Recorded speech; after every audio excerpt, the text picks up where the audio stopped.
Muldoon. I had knee replacement surgery, smart knee surgery, in November of 2022. And right after Thanksgiving started here at McDonald's with Chad and had a very good experience. It was a very positive experience. There were things that I could not do. I could not ride the bike. I couldn't get my knee to go full circle on the bike. And Chad kept encouraging me, and he talked to me, and all of a sudden the knee was going the way it was supposed to around the bike. He was very supportive and answered all my questions, all my concerns, which I had a lot of. Every time I was here, I needed all of it. I felt I was ready. I was able to go home. I could garden. I could do what I wanted to do. Life was good. I had a very positive experience here.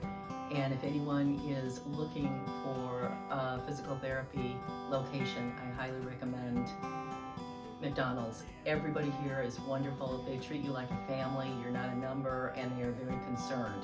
I came back for another issue and came into a welcoming reception area, a welcoming physical therapy area, and they were happy to see me again. So I am continuing with some therapy and look forward to more positive results, and am a very happy patient.